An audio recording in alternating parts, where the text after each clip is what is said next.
parents kind of in our age range are like wanting something better for our own daughters, and we're wanting more support. We're wanting more education, because even learning about puberty is one thing, but it's like, it's hard to learn about puberty if you don't even understand your body parts and what's there.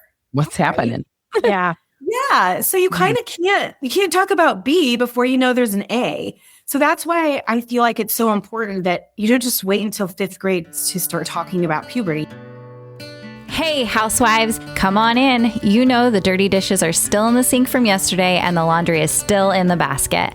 Pop your AirPods in and make yourself at home here. I'm Tracy. I'm Tori.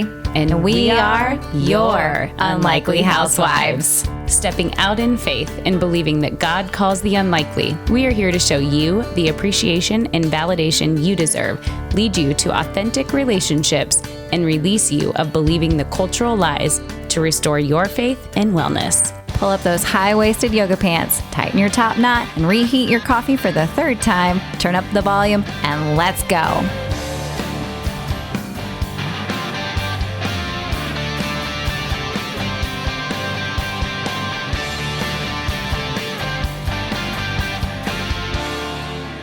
Hey, housewives. Hey, welcome back. Welcome back. Oh my gosh, the sun is shining and it feels wonderful. Yes. I mean, spring is here. Yeah, but I don't know what weather it is. No, that's Midwest. Yeah. Is it 30 degrees or is it 90? Because I feel like we've had both this week. Yep. So we're still in the middle of spring, but it is okay because, like I said, the sun is shining and so we're here.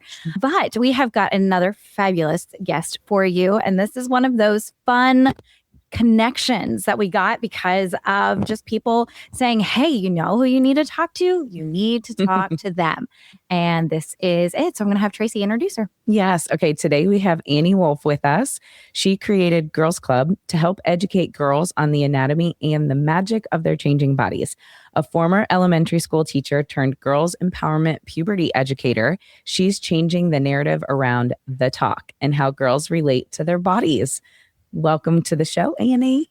Thank you so much, Tracy and Tori. Thanks for having me. I'm so excited to be here with you. Okay, Tracy, you have to say how you got introduced to Annie. Yeah, so we love connections. So Annie is local. She's here in Kansas City. We're doing it virtual because sometimes that's just how our lives work. But Annie is local here to the Kansas City area. And I have a friend who is a friend of your friend. And she kept sending me some of your stuff from Instagram. And she's like, oh my gosh, you need to have her on your podcast. She's so great. And that was over a year ago. But we were in the middle of a series that, this message wasn't a part of. It was something that we were doing a little bit different. And then yet again, at the beginning of this season, my friend sent another message, and it was of a podcast of Bryce Hamilton, who is Accidental Experts. And she's been on our podcast. And I was like, oh my gosh, this connection world has been fabulous. I love the podcasting world. And I love people who are in the world and listening to podcasts and love to share with others because hey, us podcasters, we love to connect and encourage each other and share our guests who are providing incredible info for, all our listeners. So that's how we got here. And I love it. I know. I love those little like taps on the shoulders, where you just sort of get these little things come across your desk and you kind of go, okay, let me look at that. And then if it keeps happening, it's like, okay, I really need to look at this closer. I love that. Yes. And so you have a story, obviously, and how you got to doing what you're doing. So tell our listeners first just a little bit about you and your family and how you got here. Sure. Yeah. So I originally was a classroom teacher. I taught 2nd grade, 3rd grade, and 5th grade for a total of about 12 years. And I really loved teaching, especially when I didn't have kids, and it was just me and I could just pour myself into, becoming the best teacher I could be. And I loved it for so long. And then once I started a family, I took a little break so that I could stay home with my kids. And then went back to teaching shortly after. They were pretty little when I went back. And I found that it's kind of like trying to run a half marathon after you have kids, It's just not quite the same. It's not quite as easy. And I found that, I still had a love for teaching in general, but I also felt like I was giving so much of my really great energy and love and tenderness and patience to the kids in my class. And then I would come home and I would be so tired and I would almost have to like leave and go lay down before I could be a mom and be there for my kids and my husband. And that went on, honestly, for a pretty long time before financially we could kind of think about making a change. And so that's actually when I started to get a little more and more tired. And I also noticed that my interest and my passion started to shift a little bit. And I noticed that the things that I really loved about teaching weren't actually teaching reading and math, although it's fine. But what I really enjoyed was, hosting class meetings and doing compliment circles and teaching the social emotional, the character traits that we were supposed to teach for that month that other teachers maybe were like, oh, okay, I'm going to skip this. I was like, yeah, yes, we're teaching respect. We're teaching responsibility and empathy. And those were the things I really enjoyed. And so I kind of did some self-reflection and thought, okay, I think I need to make a change. So I just dreamed up a job role, which was essentially like a social worker. And I was thinking that I would go visit the classrooms in the elementary school that I worked in. And I would be the one to teach those character traits. And I would teach the kids, we would have class meetings and we would go around the circle and we would share and I would teach them breathing strategies. So this was like my grand idea. And I took it all the way up the chain at my school district. And, everyone loved it. And they kept saying, yeah, go talk to him, go talk to her. And so I kind of just did that until I got to the top. And the assistant superintendent, of course, loved this idea, but then said, we love it, but we just can't fund this position right now. Mm-hmm. So I was really bummed about that. But I had spent so much time in this imagining of a new role for myself that I just energetically was like over here and doing something else, thinking about doing something else that I just knew that I couldn't go back to the classroom. Yeah. And so I said, okay, I'm sorry that you can't fund this. Now I have to resign. So I just ended up leaving the classroom and I really did not have a plan. And at that time, my daughter was in third grade. She had just finished third grade. And we have, like the text chain, the mom group, we were all sort of talking about how our daughters are getting to the age where, they're asking questions, they're wondering, puberty is on the horizon. How do we handle that? And I talked to my friends and shared with them that, my daughter she's just a really curious individual. And so she had asked a lot of these questions earlier. And so I talked to my friends and said, well, Evie already asked me all these questions. So this is what I said. This is what I told her. And so my friends were like, that's amazing. Can you, like everything you just said, can you teach our daughters what you taught yours? And I actually took the invitation seriously. And I said, if you're serious, like I will write some lesson plans. I will come up with a curriculum. Like, are you serious? And they were like, yeah. So I ended up having my daughter and like 5 of her friends come over for once a week for about a month. And I taught them some of their like female anatomy, like what their body parts are called, where they're located, how they function. We talked about puberty. We talked about how to prepare for the changes that are coming. And I also incorporated some of those, some of my favorite things, which were sitting in a circle. Let's go around and everybody, how is your day? Share a little bit. How are you feeling? And then at the end of class 2, at the end of class, we would do an affirmation. So if the lesson was about puberty and we're talking about how our bodies are changing, then the affirmation is, my body is growing in a beautiful way. And so we all say that together. And then at the end of class, I would give them these little tattoos and they would say this affirmation 3 times as they're putting on this tattoo.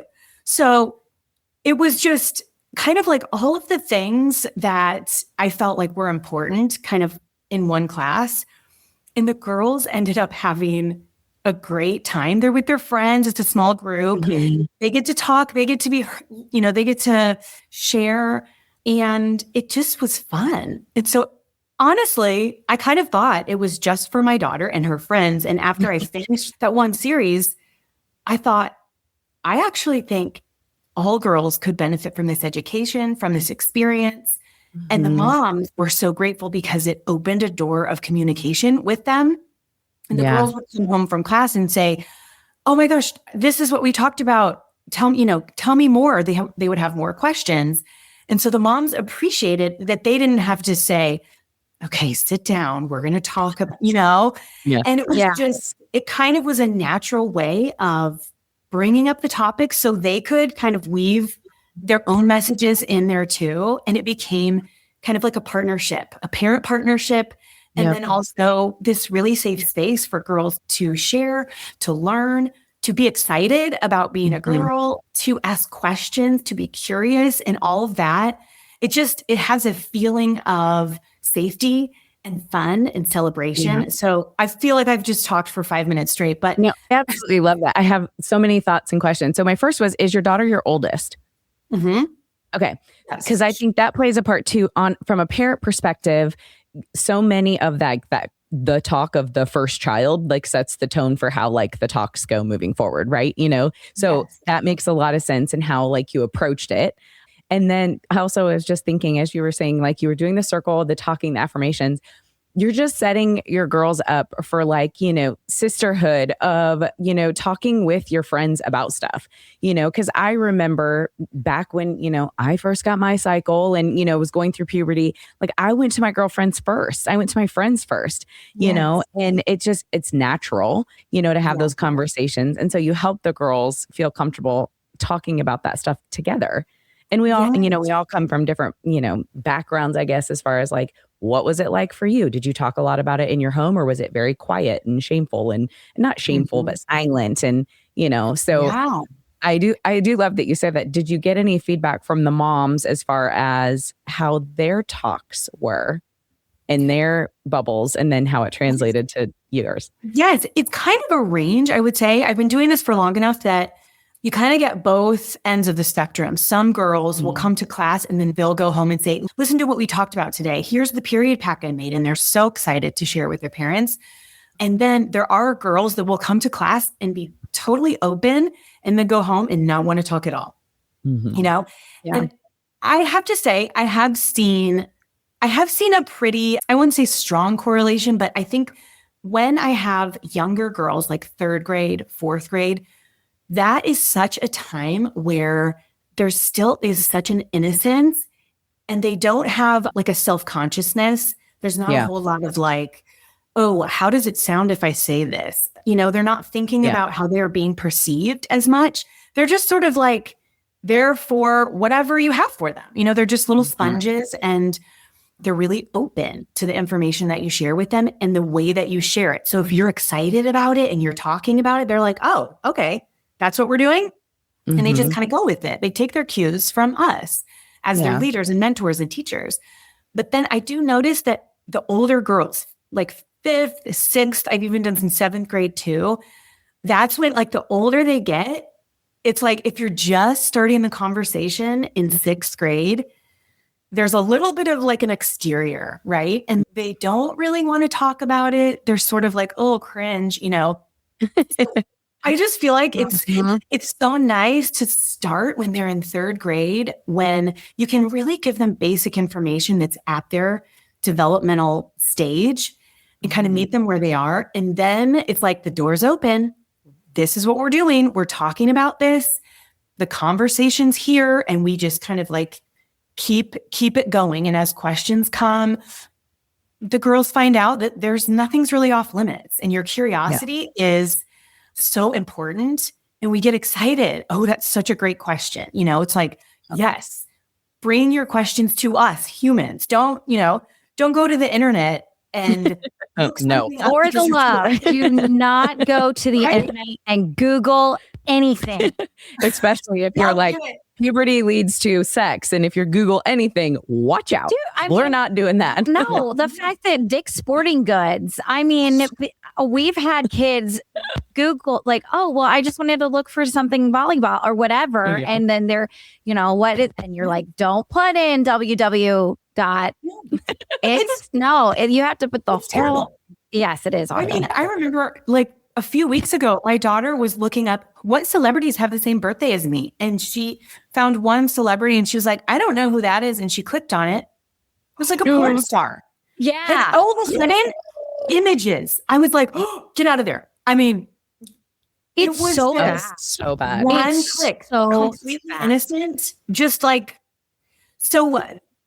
The whole idea behind Girls Club is this is a safe space with a loving, compassionate teacher that's here to answer your questions, that's not afraid of these topics, that wants to help prepare you for what's to come, and hopefully like bridge the gap between parent and child so that parents can start talking about this too. And it's like an easy open window that now we can all start, just start the conversation. And I think sometimes that's the hardest part is, how do I start the conversation? I'm the parent. What do I say? Where do I start?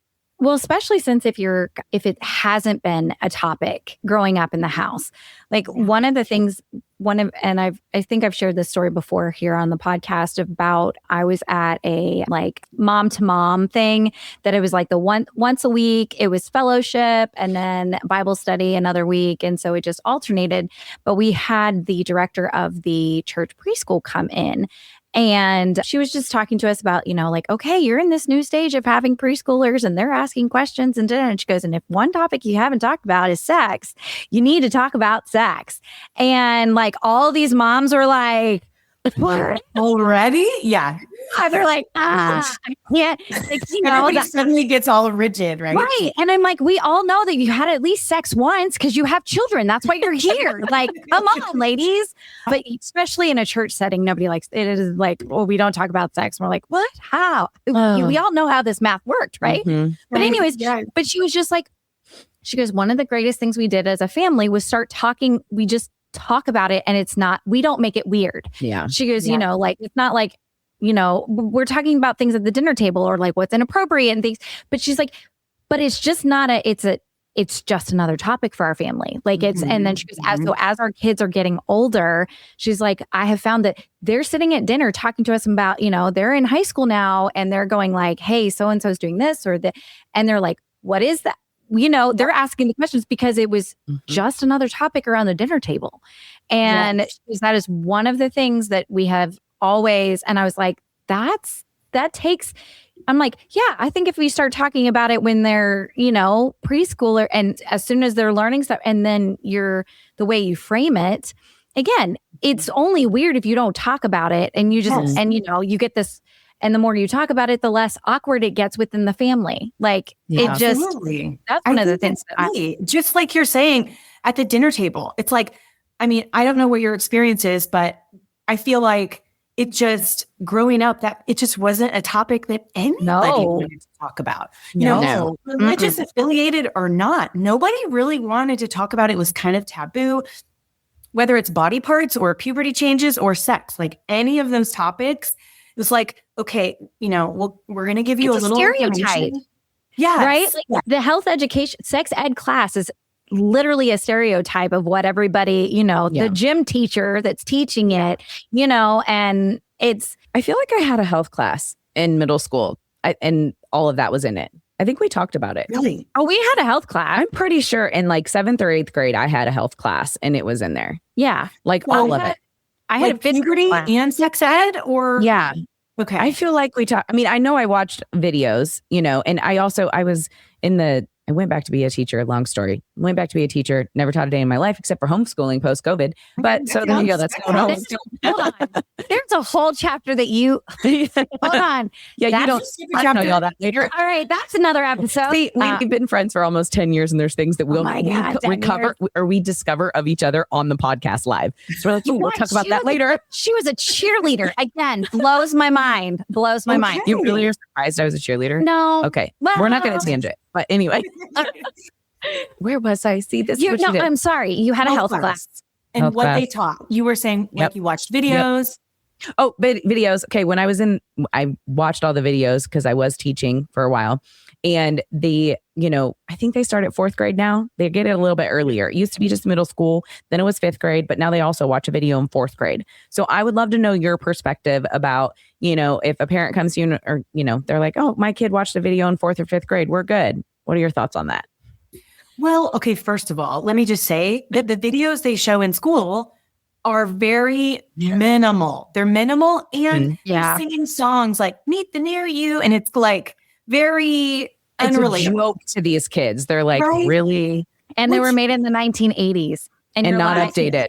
And they not definitely leave something to be desired, right? Which is, like, I would say is, well, okay. So the good part about having it at all in the schools is that I do think that it gives some time and space for kids to be together and wonder and ask questions. I remember when I taught fifth grade, that was like my favorite day, the growth and development day, when all the girls would come to my classroom. And I was like, okay, we're going to watch this video, but I'm telling you, you press play, it's a 20-minute video, and then you have 5 minutes of Q&A afterwards. I mean, that is it. And I noticed, well, we would tell everyone, you have to write down something. You can't just, everybody gets a little piece of paper and you either write down your question or I don't have a question, because you don't want to make anybody feel weird for, oh, they have a question, Yeah. So everybody writes something down and they turn it in. And then it was me and another teacher, and we would go through the questions. But it was the lines were so like drawn so harshly that you were not allowed to even answer a question if it wasn't addressed in the video, which, right. It's like, well, the whole reason why they have a question is because the video didn't talk about that. Right. There was a question about menopause. Yeah. Like, do you have your period for life? And I was looking at my coworker and I was like, please tell me we can answer this question, because that's such a good question. And it wasn't in the video. But my point is, it gets the conversation started. And then it's like, oh, 5 minutes are up. Time to go to recess. And these girls are like, what? They're like, actually, we'll miss a little recess. We just have a couple more questions. We want to keep talking. Yeah. We're curious. Right. It opens the door, and 30 minutes or 25 minutes is not enough. I feel like it could just be a class, like a semester-long class, and not a video. And actually, I don't know, maybe I take that back, because I feel like we dump so much. So much is dumped on teachers to say, oh, and also you need to do this for your class. And also this. Make sure they're a well-rounded soul. That's your job, right? Well, and I love that. Well, I mean, this is putting their responsibility back on the parents, because I do believe that it is our responsibility to start the conversation with them. And we have, I think, because I think parents have gotten, I say lazy, but we have gotten content with like, oh, the school will do that 1 hour class with them. Right. And so then we were like, well, they'll figure it out. And and you're like, oh, well, no, Susie didn't figure it out. But there's a lot more to it. There's a lot more to it. Right. And then but I think with this kind of thing, it is having the conversation with your daughter and saying, hey, like, I know that this is going to be something that you want to know. And so like, we're going to do this class with Miss Wolf, and we're going to learn about the terminology, and we're going to learn about the puberty and how your body changes and what that looks like. But I think that puts the power back in the parents' court. And it's not, I don't think at this point it's outsourcing it to like you would to a school or something like that and saying that it's their responsibility. But it's like, hey, well, and now that you're doing this with your friends, like, we can talk about it at home. And it's like something that I've engaged in and I've helped made happen. It didn't just happen, on that Friday before break or whatever. And the kids never want to talk about it again. Yeah. Go ahead, Tracy. No, you go ahead. I was just going to say, I think that sometimes we can overthink it as parents. Like, what do I say? How do I start the conversation? I think we forget sometimes that we have so much wisdom just because we have lived experience. We've been through puberty. Our body has changed. We know what was difficult. We know what was fun. We know a lot already. So I think sometimes even just talking about our own experiences and saying, when I went through puberty, this is what I noticed. Are you noticing that too?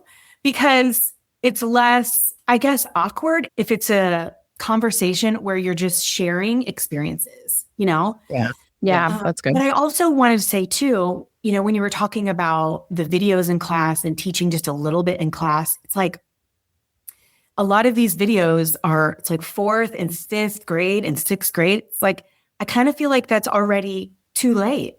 Girls are experiencing the beginning of puberty sometimes in 3rd grade when they're 8 9 years old, sometimes as young as 7, some of these changes, not all at once, but it can be really scary if your body starts to change and you have no idea what's going on. So, it's like I don't know. I feel like we got the information, like the period pamphlets in 6th grade when I was in school. And I just thought, I've already had my period. I've already contended with a lot of these changes. I asked my mom about a few things. I figured out a few things on my own. I had a friend who was one of the only girls in the grade that got it before me. So we talked, and you just sort of figure it out. But I think that parents kind of in our age range are like wanting something better for our own daughters, and we're wanting more support.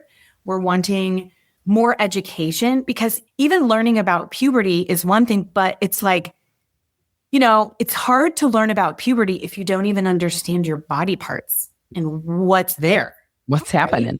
Yeah. Yeah. So you kind of can't talk about B before you know there's an A. So that's why I feel like it's so important that you don't just wait until 5th grade to start talking about puberty. You start, in 3rd grade, or even like you said, Tori, before that, like when they're in preschool and you start naming body parts and you talk about your own body with love and with sincerity and celebration, and kids are paying attention to everything you say. So it's like, make it count. You have that. There's a lot of power in that to affect the general tone and the general like feeling about learning about your body parts, what they're called, and just how you relate to your body. Well, and I think what I was going to say earlier too, I think a lot of parents have this like, we assume that if we talk about puberty and all the things in sex, then they're going to go run off and have sex. It's like we had this conversation. We did a couple episodes. We've had some, guests on here who've lost their kids to suicide. And, they're like, have the conversation with your kids. And there's so many parents that are afraid to talk about suicide because it will plant the idea in their kids' heads. And let me tell you what, parents, if you don't already know, your kids have found out about suicide and sex all from social media, the internet, or somewhere else, or a friend. We're not in the 90s anymore, where if you don't hear about it, you don't know about it. You know about everything now. Yes. Your kids know everything, and they're knowing it earlier. And so it's starting that conversation first so that when they hear it from all these other places, in those younger years, 2nd, 3rd, 4th, when you're having the conversations and you're talking about the things, when they hear it later, they can come back and be like, oh, I've already had this conversation with my parents, so I can ask them about it. Versus having shame of like, oh my gosh, I just heard about this and I know this, but I am not going to my parents. That's too scary. Right. We haven't talked about it before. Right. Yeah. Yeah. Because it's kind of like, even though those topics, granted, suicide and sex, they're kind of scary topics, right? Because we know that sex can result in a new life. And we, you have to take that really seriously. Suicide, right? Same thing. So they're scary topics, but I think I agree with you in the point that you're making, which is if we show our kids that we are a resource and we are available to talk about anything, that is huge. That is huge. They're internalizing all of this information that's spoken and unspoken, which to your point before, Tori, when you were talking about how if you don't talk about something, that's teaching. That's teaching kids, we don't talk about that. That topic's off limits, right? Yeah. Right. You're just sort of like, we're going to dodge it. We're just, but you're also teaching, this is not something that you can come and talk to me about. I'm not going to talk about this. Which then, I don't know about you guys, but I feel like whenever there's a topic that's off limits, what it does is it teaches, oh, well, then maybe is there something wrong with that? Oh, okay. Now I'm confused. I don't have information. I don't have anybody to talk about it. So then we make up a story about it, Yeah. And then who knows what that story is, if it's right or if it's wrong, accurate or inaccurate. But if nobody talks about it, well, we're just in our head, Right. Yeah. So I feel like it's just so important. We have to be open. We have to be willing to talk about some of these big topics. And it's okay to maybe get it wrong or to stumble or have it not be really like smooth, as long as we are talking about it and our kids know that we're here and we're not afraid we're not afraid to talk about these things. Yeah. Right. Especially with that, like to Tracy's point is that our kids do have access to all the information in the world, right? Like one Google search and it could go wrong really fast.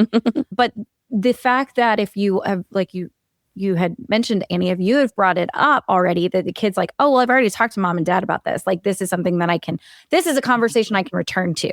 And it's just like, I kind of want to just take my children and be like, okay, I'm going to say like all the things. And then I'm throwing out all these various topics, drugs, sex, alcohol, all the things, like, like, so know that everything's under this umbrella that you can talk to. Yeah.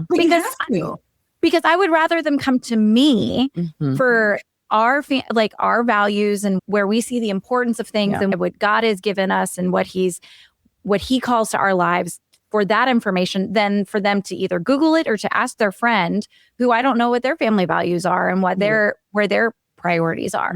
So, I mean, it is, like, just like, let me have diarrhea of the mouth of all the things. And that way, like, here are all the topics that if you ever have a question about any of these things, come to mom and dad, and we will totally tell you what we think. Like, and explain and give you the information from our perspective. So that's almost to the point where the kids are like, oh, okay, that's enough. Right. There have been times where I don't know, I can't even remember. We were watching a movie and there was something and I paused it and I was like, okay, well, so do you know, I can't remember what the circumstance was, but my husband, I could see him and he was like, getting uncomfortable. And he was like, do we really need to? And I was like, I think we do.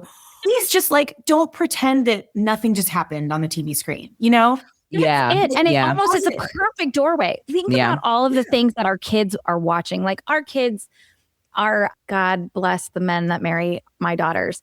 And I have to pray for them daily because we have found shows that are adult shows that we like and that our girls like, but it leads to conversations like the suicide conversation, transgender, gay, like all these different things. So we, like you said, we stop the show and go, okay, hold on one second.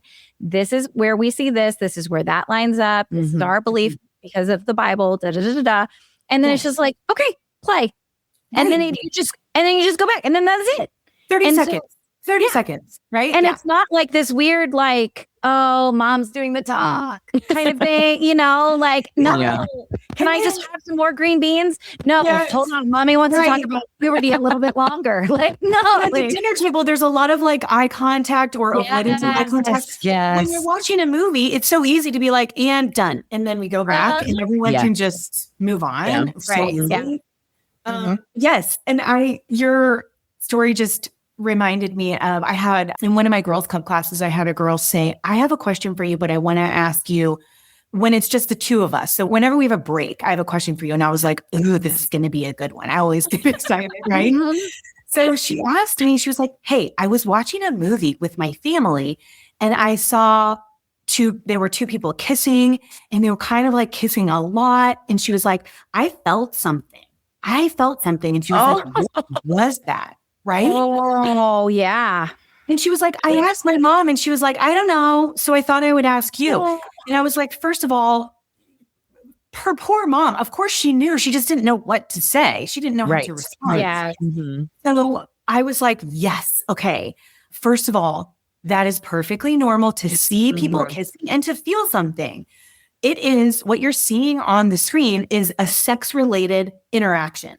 So you have sex organs in your body and they're just waking up and they're responding to what you're seeing. It's totally involuntary and it's part of being a human, the way that we're wired, So to your point, it's like when you watch something, it can be such a teachable moment that we can take advantage of and say, oh my gosh, you're normal. This is part of your makeup. This is part of being a human we're wired this way. There's nothing wrong with you. It's okay. You just saw something and it woke you up and that's okay. Yeah. And I was like, what a brave question. Yeah, for real. Excited to, help her work through it, which it's like the main thing I hope she took away from that was just, you're normal. It's okay. Don't worry about that. You're just this is part of how your body is wired, which, like, if I really went into detail there, you could have a whole lesson on we as humans are wired for sexuality. We are sexual beings. And so sometimes it's like, it's involuntary. You see something, there's a body response and it's linked and it's there. You're not thinking about it, but it's because you're wired that way that it's like, I'm trying to like cut the shame. Like you don't even feel bad about that. And I mean, she wasn't feeling bad. So I didn't even want to like plant that seed. Right. Yeah. But it's again, it's like, she was like looking for answers and she had this curiosity. And that is just so, I think that it's such an opportunity when kids, girls, boys are young enough and they're still coming and saying, hey, what's this? You know, I have a question about this. It's like, okay, come here and let me make sure we make this good. Yeah, very much so. Yeah. Well, and I would say too on that, like, I love that she didn't take the first response from mom of like, oh, that's nothing, and keep that forever, because that is where like the secret or the shame or those feelings come into play of like, I guess I'm weird. I guess I'm, I'm wrong. Something's wrong with me, Yeah, she could have made up a story, right? Exactly. Yeah. Yeah. And this is totally kind of off topic, but somewhat related. My daughter has OCD, and I will never forget when she was diagnosed and we were able to sit down and talk to her about it and tell her, this is why you have these thoughts. These are why you have these actions. This is why you have, your anxiety. And she was like, so I'm not a bad person? And I was like, no, not at all. But because all of this was happening and we were doing so much therapy and we were trying to figure this out, I mean, it just took that like giant, veil of shame off of her and was like, oh, and now she's like, I have OCD. This is the way my life is, and it's like, and it is like, that's just the way it is, even with puberty and the sex talks and all the things, you do. These girls and boys, but, girls carry around this whole like, well, if I feel this way or, my body feels this way or my body's changing this way, we just, we have these like, feelings about it. And we shouldn't. Like, God created us to be such beautiful women, and our body goes through so much changes, and, we're designed to have babies and to go through all the changes. But I wanted to just, before we have to like wrap up, I know that you're going to have an upcoming class. You're coming soon for moms. So one, tell us a little bit about that, because, a lot of the moms are bringing their daughters to you because they didn't have that conversation.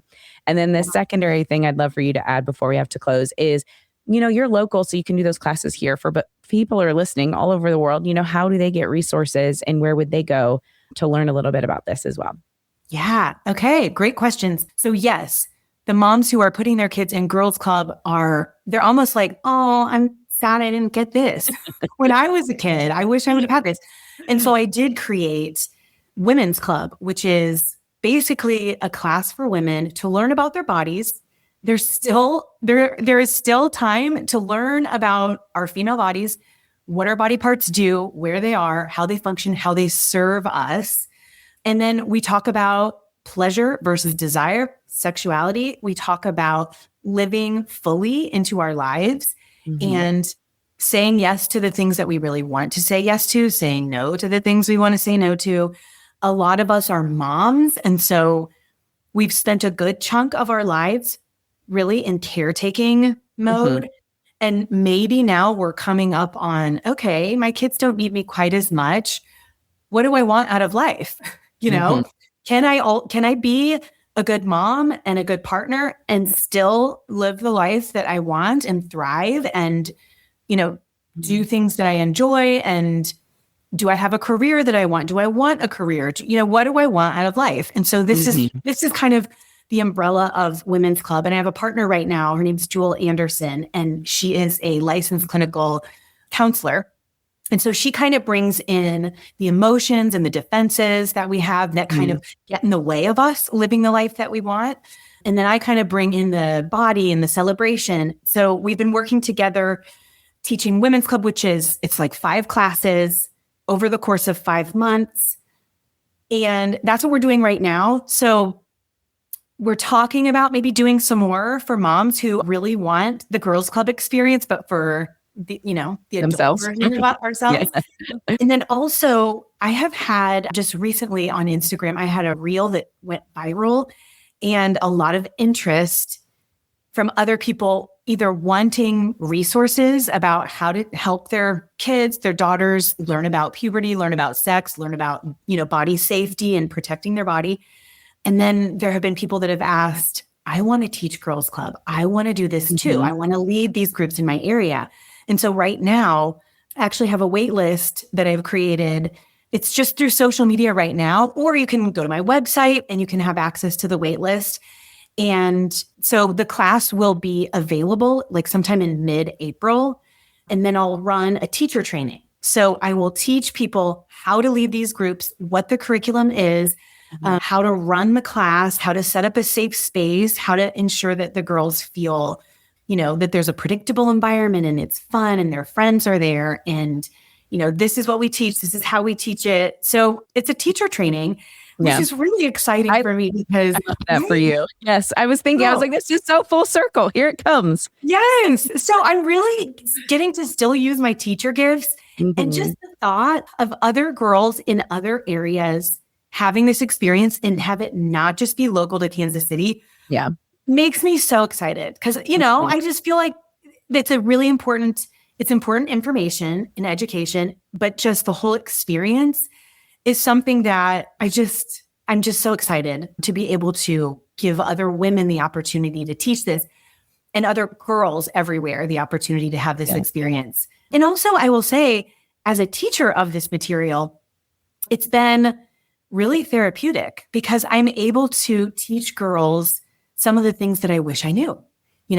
My favorite things to teach are, well, I didn't know about this. So this is what I thought. I thought something was wrong with me. And it turns out I was just going through puberty. And, it's kind of like your series of, I'm just going through perimenopause. I didn't know about this. Hello. You got a whole other. This is just going to grow. Tracy's she could be I'll be your teacher on that one. Teacher for that. This is what women want. It's like we could do girls club all through the years and all the changes because there's so many. Yes, exactly.